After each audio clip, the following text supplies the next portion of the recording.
Yeah, being at Duke, I had the privilege of coaching under, one of the great coaches, David Cutcliffe, and he, like Coach Smart, they put a big emphasis on it. It's been an area where young players can develop, but it's also been an area where a lot of really good players play.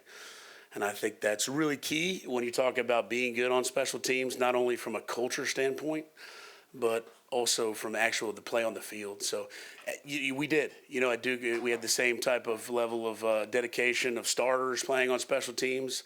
Obviously, you got to watch their reps and whatnot, but the emphasis was there, and obviously the emphasis is there, but you're playing with a little bit different product. A lot of great players here, a lot of speed difference, but a lot of really good players. When we were out of practice the other day, we heard Kirby Smart yelling at his team that the punt is the most important play in football. Can you expand upon that? Do you agree with him? And if so, why? Yeah, so a punt, I mean, you think about it, right? Punts and punt returns, those are the ones that happen most often in the area of special teams. And we look at it as every single time we've got an opportunity to punt the ball. A lot of people look at it like, oh, we have to punt the ball. We think our punt team is a weapon for us. And we dedicate a lot of time and a lot of personnel to that. Anytime we punt, there's 40 yards plus up for grabs. And if you can take advantage of that over the course of a game, 3-4 punts, that adds up over time in the area of hidden yardage. So you get that opportunity and, say you're in a situation where you're backed up and you could take a really bad situation and you could turn it into a great situation. Take, Thorson's punt against Tennessee in 2022, we're not necessarily in great field position. We turned it around to the ball out at the 1 turns into a backed up punt, turns into a fair catch on the plus 35, and then a touchdown the next play. So that is a big area where we can affect field position, and we dedicate a lot of time and we play a lot of good players on it, and we work it a lot, put a lot of investment into it. Yeah, Coach, you mentioned watching snaps. I feel like you guys have far more data nowadays in terms of the workload. Are you ever watching that in game to be like, hey, this guy's obviously gassed, we might need to get his replacement in? Are you guys allowed to do that? Yeah, absolutely. I mean, you go into a plan every single game with, okay, we've got this guy here, mainly what's he doing the play before?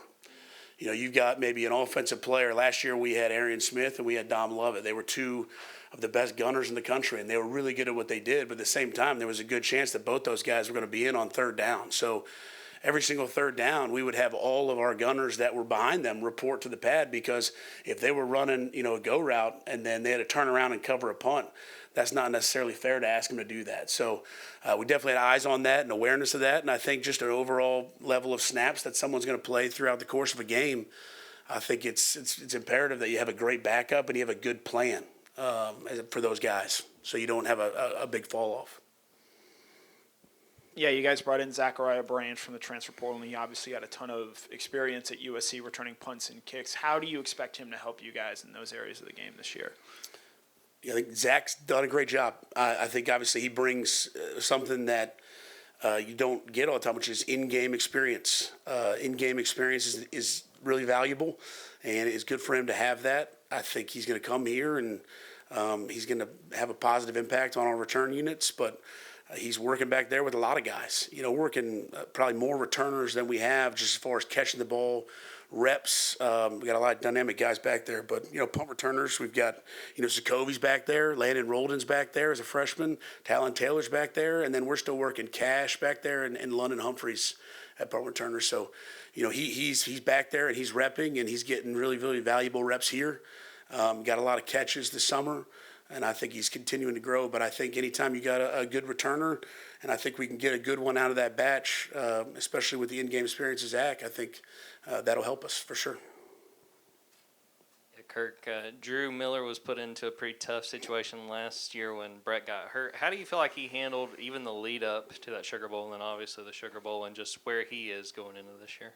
They always tell backup quarterbacks that you better prepare like you're going to be the starter, and I think you say the same thing for backup punters, but it's also like a little less realistic that the backup punter is going to go in the game. I think he had to prepare probably differently than he ever has, and he had longer to do it for one game. I think he did a great job. I think the most valuable thing, like I said, is in-game experience, and I think him having that in-game experience is going to be huge, moving forward throughout his career, because he's got obviously some years and eligibility left as he goes forward. But I think he prepared really well. And I think it helps, too, when you put a punter out there and you look around and you see the guys that he has around him, surrounding him in that situation. And he felt really comfortable with the personnel that was out there with him and knowing that they had his back. So I think that helps. Kirk, on punting and like the concept of hidden yardage, whatever, do you all have stats that you think accurately kind of gauge that and, give a good presentation of who does well with it and who doesn't? Yes. So every single game, we track hidden yardage, right? So how many yards did we gain in the special teams realm, right? So basically where did our offense start on their drives based on their offense starting on their drives, and where did we help our defense out, and where do we help our offense out? So every single yard has to be yardage, and that could be anywhere from 6 yards, maybe it's negligible, or it could be sometimes as big as, 90 yards, which is, when you look at it, basically a complete offensive drive. So we track that every single game. I think it's an area that we harp on our guys, because sometimes you can go out there on a special teams play and, the reward yield is not as big as you may think. But coming off the field, you look at it over the course of a game, you're like, wow, that impacted the game significantly. So we do track that on a daily basis. Will Brett be available to punt the first game, and do you expect he's going to easily return to form this season after his injury? Yeah, it's been fun to coach Brett over the years as a punter. And seeing him rehab an injury, you get to see him in a different light. And I've been proud of him, the way that he has attacked the rehab and how he's really, really been proactive about getting after it into the training room. He's been great. He's on schedule. He's doing great. He's doing everything, the training room has asked him to do, and probably more. But he's eager, I know, and obviously the training room has certain guidelines they got to meet and whatnot. So he's right on track. He's doing well. Yeah, you touched earlier on the importance of the gunners. Who are some of the guys that are trying to replace Arian and Dom, and what makes a great gunner, given how successful Arian and Dom were for you guys in recent years? That's a great question. Okay, so we've had a good track record of gunners around here with Arian and Dom. They were great. You go back and look at the success they had, combined with Thorson's punts, and those guys were great. And I think the biggest thing as far as what you look for in a gunner is, one, speed.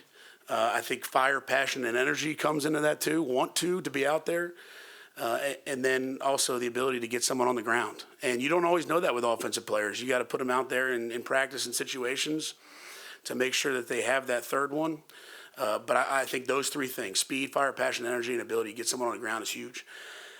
I think Arian and Dom have made it easier, right, for us to look forward to the future of who's going to replace them, because they set such a high standard that now it's not something like pulling teeth to ask someone to go out there and do it. They want to do it. It's become kind of a place of honor on our punt team. So it's kind of up for grabs, and it's a competition, and we've got a lot of good candidates. We've got London Humphreys working over there. We've got KJ Bolden working at gunner. We've got Daniel Harris. We've got Jeremy Bell. We've got Dalen Everett. No one is off the table when it comes to working at that position. So we've had a lot of good candidates. We've got a lot of guys that can run. We've got some guys that can get some guys on the ground. So I think that's a great competition to keep an eye on, and obviously one that those guys want to be a part of. You guys have had a lot of success recruiting kickers and punters the last few years. You see it again looking ahead to next year's class. Just in general, when you're recruiting a kicker, recruiting a punter, what do you sell them on? Come to Georgia. This is why you should come to Georgia. Development, right? So when you have a good track record with kickers and punters, typically those guys see the track record and they want to follow in the same footsteps as those guys.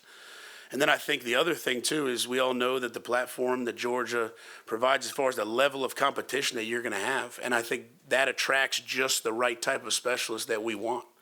To come in and be a kicker as a freshman, to come in and be a kicker even as a sophomore, and to be put on that stage early is something that you can't shy away from. So those guys wanting to come here and be that guy tells you a little bit more about their mindset and how they attack things on a daily basis. So I think they want to come kick at Georgia. They're going to come kick in front of, thousands, hundreds of thousands, and they're going to have that pressure, and they want it. Kirk, 2 years ago, Georgia was second in the SEC in kickoff return yards. Last year, you were last, but you only had half as many opportunities, only 12 actual kick returns. Was that based on other teams just putting it out of the back of the end zone, or was that a plan on your part? Hey, just take the we'll take the fair kick. Fair catch, yeah. A lot of that was situational. So obviously, there's a lot of really good kickers in the SEC. So we got a lot of balls going out of the back of the end zone.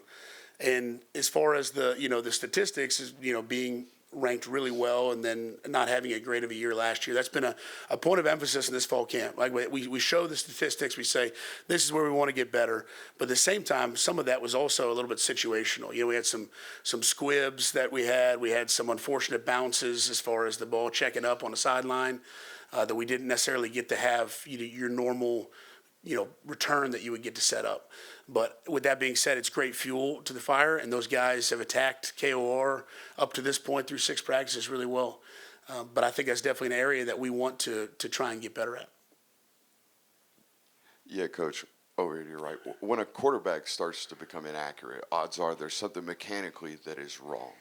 With a kicker, is there anything you're watching mechanically, or is it all mental? If they start to have misses, it's just up top, and we got to talk to them about that, give them confidence. Or are you watching a kicker's mechanics, and could that lead to inaccuracies with kickers? Yeah, I think it could be both, right? It could be mental or it could be mechanics. And sometimes the mental part leads to the mechanics, right? So you got to keep an eye on both. You got to keep an eye on watching kickers, and then I think you also got to have conversations with them about what's going on and see if you can fix that part too, or help them along in that part. I think the biggest thing is there's people that maybe claim to be kicking gurus. I think the biggest thing you can do is watch film with them and talk them through, and you basically show them, hey, here's what you were doing when it worked well. Here's what you're doing now. Let's get back to what we were doing when it worked well. And then, why are you doing that? I think that's important, the why, when you're coaching kickers. Why is this happening? And that can sometimes lead into the mental part. But for sure, yeah, you got to watch them and you got to help them and be there for them through the process of maintaining consistency. Any fear in using KJ Bolden as a gunner? It's not exactly like you're stacked at safety right now. No, not at all. I mean, that's, to be honest with you, punt's first play of defense, right? KOC's first play of defense. So he's going to be put in very similar situations at gunner that he would be, playing safety. So we have best players play special teams, and especially on punt, and I think he's going to be a real asset there. Got time for one more question? You mentioned at gunner, like, you've got guys that are wanting to play that position now.